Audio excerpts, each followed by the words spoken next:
fonctionnent les congés payés? Souvent, c'est source de stress pour les salariés et d'ailleurs aussi pour les employeurs parce que personne ne comprend trop entre l'acquisition, la prise, les congés par anticipation, les congés classiques. Est-ce qu'on peut les reporter, pas les porter? On va répondre à toutes les questions dans cette nouvelle vidéo. En gros, donc les congés payés, retenez que c'est donc ces jours que vous allez cumuler chaque mois et que vous allez pouvoir prendre pour prendre des vacances et que ces vacances soient payées par l'employeur. Donc en fait, sans avoir de perte de salaire.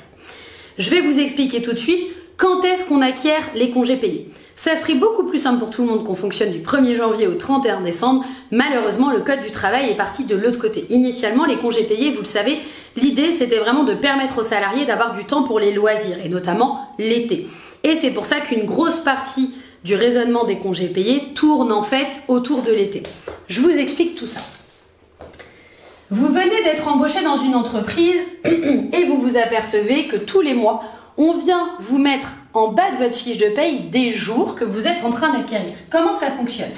La première chose dont on va parler, c'est ce qu'on appelle l'acquisition. Quand est-ce que j'acquiers des congés payés? Déjà, quelque chose à retenir qui est hyper important, toutes les entreprises n'ont pas le même mode de calcul.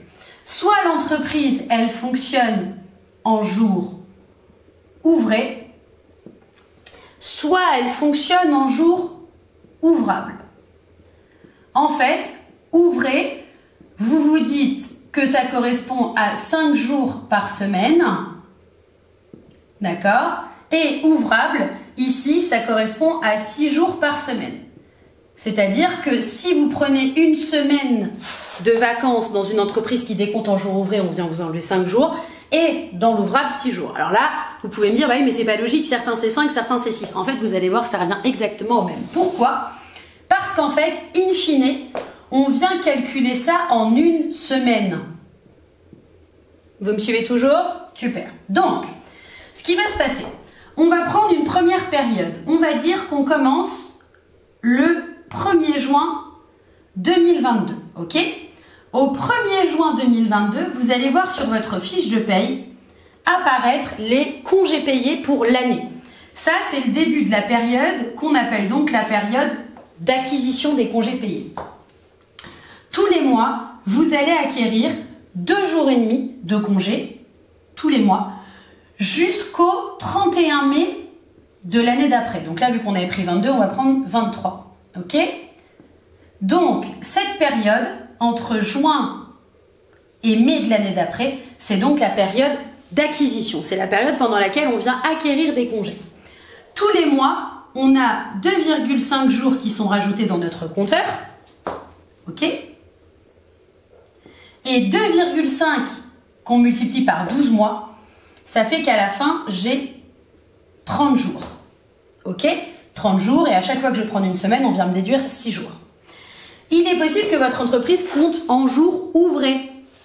Dans ces cas-là, vous allez acquérir 2,08 jours par mois, ce qui équivaut donc à la fin à 25 jours, mais vous avez retenu 25 jours pour 5 jours par semaine et 30 jours pour 6 jours par semaine. En fait, à chaque fois, ça revient au même. On a bien 5 semaines de congés payés en tout sur l'année. Donc, c'est-à-dire qu'on a bien 5 semaines de congés. Ça revient exactement au même. Déjà, on a bien ça en tête. Donc, on a effectivement un décompte soit en jour ouvré, soit en jour ouvrable. Ça vient changer le nombre de jours que ça fait. Mais en fait, in fine, tout le monde a les mêmes droits puisque ça fait bien 5 semaines de congés.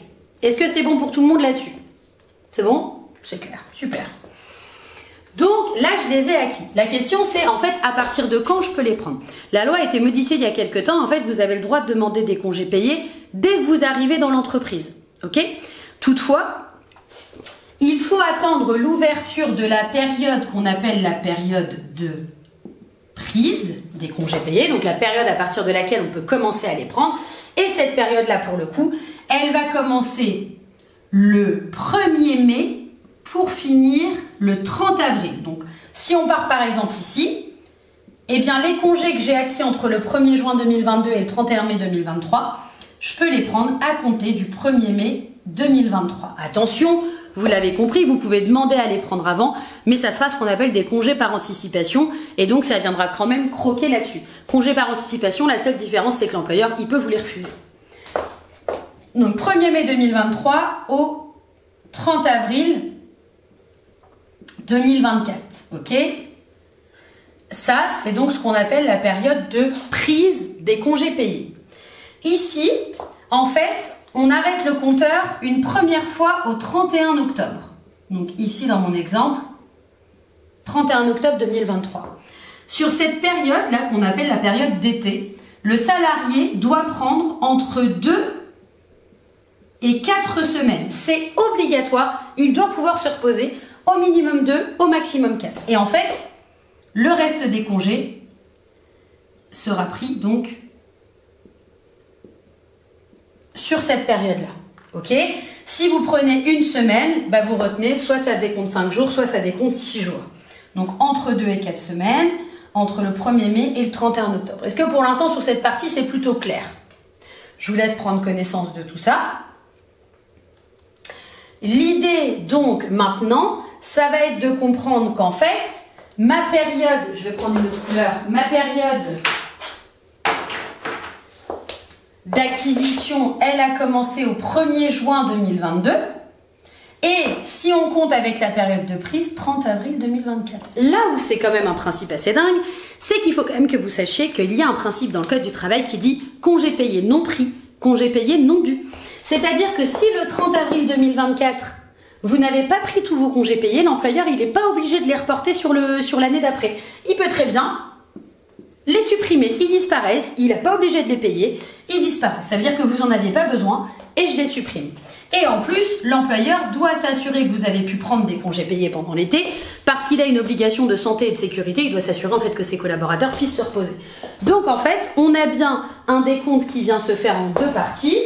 Donc retenez bien, partie 1, l'acquisition, partie 2, la prise. Donc, la période de prise 1er mai, mais vous avez retenu, vous pouvez demander à les prendre avant, c'est juste que ce seront des congés par anticipation. J'espère que c'est plus clair pour vous et je vous donne rendez-vous une prochaine fois pour une autre vidéo et on va vous mettre un petit screen bien évidemment de ce beau tableau. Belle journée à tous!